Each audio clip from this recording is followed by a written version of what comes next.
बाप को मरे 48 घंटे नहीं गुजरे और इनके घर में गैर मर्दों का आना जाना भी शुरू हो गया। इसमें से एक आदमी कल भी इनके दरवाजे पे खड़ा था। अच्छा, मुश्ताक भाई ने रोका और पूछगछ की। तो क्या कहा इसने? कहने लगा मरियम के ऑफिस में काम करता हूँ, नसीम भाई से मिलने आया हूँ।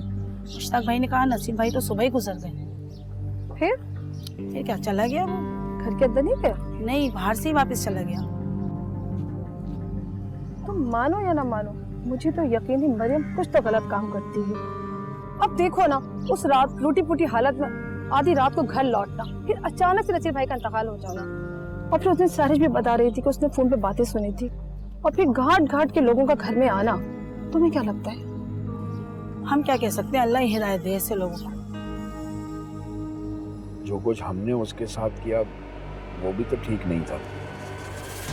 मैं तो कहता हूँ इसे छोड़े, मिनिस्टर साहब के पास किसी और लड़की को भिजवा देते हैं। अपनी औकात में रह मलिक, मुझे समझाने वाला तू होता कौन है? और मैं कुछ दिनों से देख रहा हूँ कि तुझे उस लड़की से बहुत हमदर्दी हो रही है। नहीं नहीं सर, ऐसी तो कोई बात नहीं है,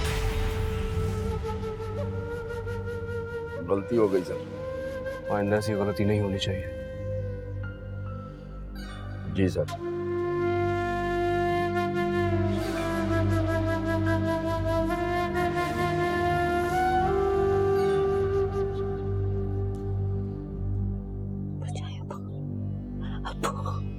अब मुझे वो लोग आ रहे अब।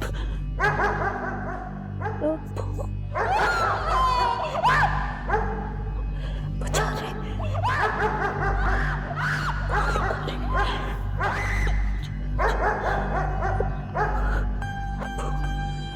मुझे बचा वो लोग। मरियम, मरियम क्या हो गया? क्या हो गया बेटा? क्या हो गया?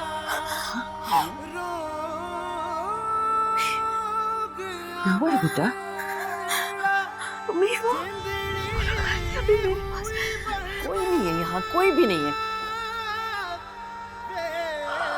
तुमने कोई डरावना ख्वाब देखा है? कोई नहीं है यहाँ।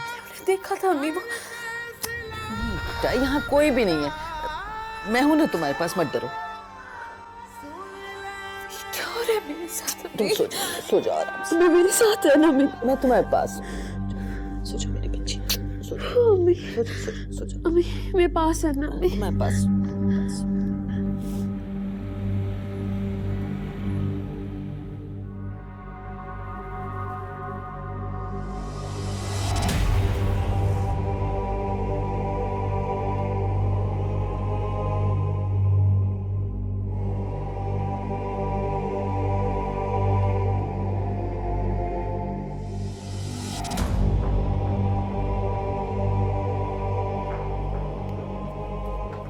अब तक तो उसके बाप का स्वयं भी खत्म हो गया होगा। जी सर। तो पूछो ना कब आके मरेगी ऑफिस में वो।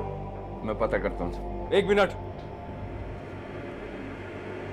उसको जाके अपने अल्फाज में समझा दे, सीधी शराफत से ऑफिस आ जाए, वरना मुझे ऑफिस बुलवाना आता है।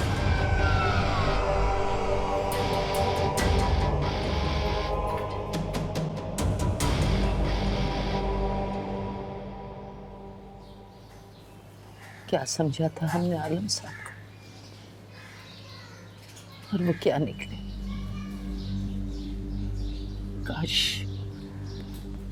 काश जब उस लड़की ने हमें आलम साहब की असली शक्ल दिखाई थी, हम उस पर एतबार कर लेते। तो आज तुम्हारे अब्बू हमारे साथ होते।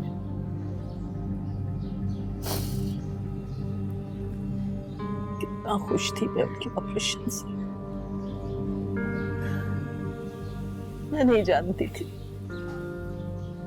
कि जिस शख्स ने उनकी जिंदगी बचाई वही उनकी मौत का सामान बनेगा।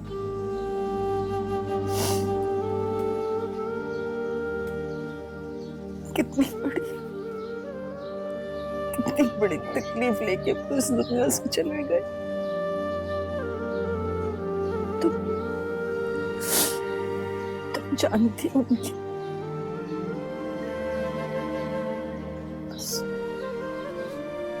बस तुम अब आलम साहब की नौकरी छोड़ दो। हम भूखे रह लेंगे, किसी तरह भी गुजारा कर लेंगे, लेकिन मैं तुम्हें वहां नहीं जाने दूंगी। नहीं, मैं तुम्हें वहां नहीं जाने दूंगी। नहीं जाने।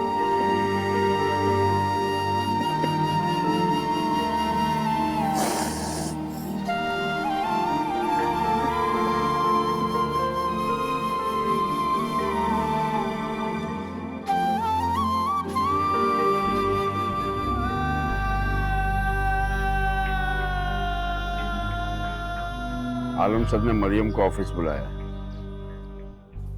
जाके उनसे कह दीजिए कि अब वो ऑफिस नहीं आएगी, नौकरी छोड़ दी है उसने। जाइए।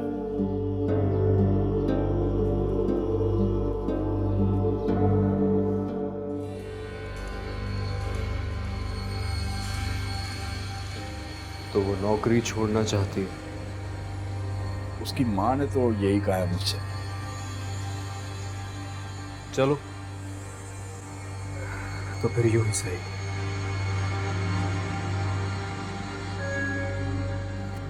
जाके गाड़ी निकालो, मैं खुद मिलने जाऊंगा उससे। सर आप चलेंगे उसके घर? क्यों, तुम्हें कोई एतराज है क्या? नहीं तो सर। फिर टाइम क्यों जाया तुम्हें? जाके गाड़ी निकालो। जी सर।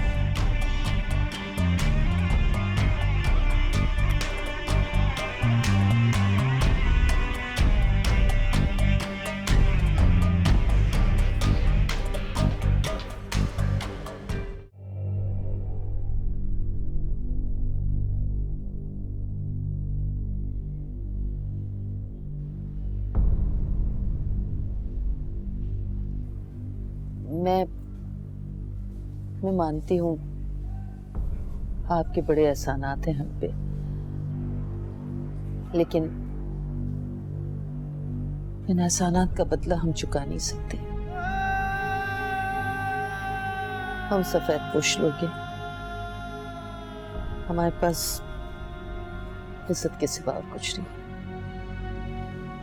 ये देखिए,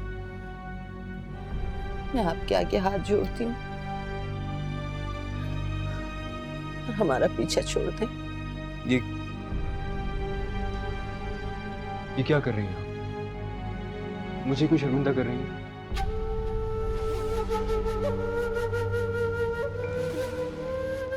बदनामी का डर है ना आपको? मैं आपसे वादा करता हूं, किसी को कानो कान खबर नहीं होगी।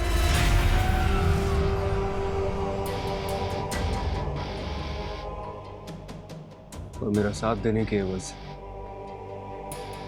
मैं आपको इतना दूंगा जितना आपने तसव्वुर भी नहीं किया होगा। तुम समझते क्या हो अपने आप को? क्या समझते हो अपने आप को? जिसने तुम्हारी रस्सी दराज की हुई है ना, तुम जैसे बेगैरत आदमी की रस्सी खींच भी सकते।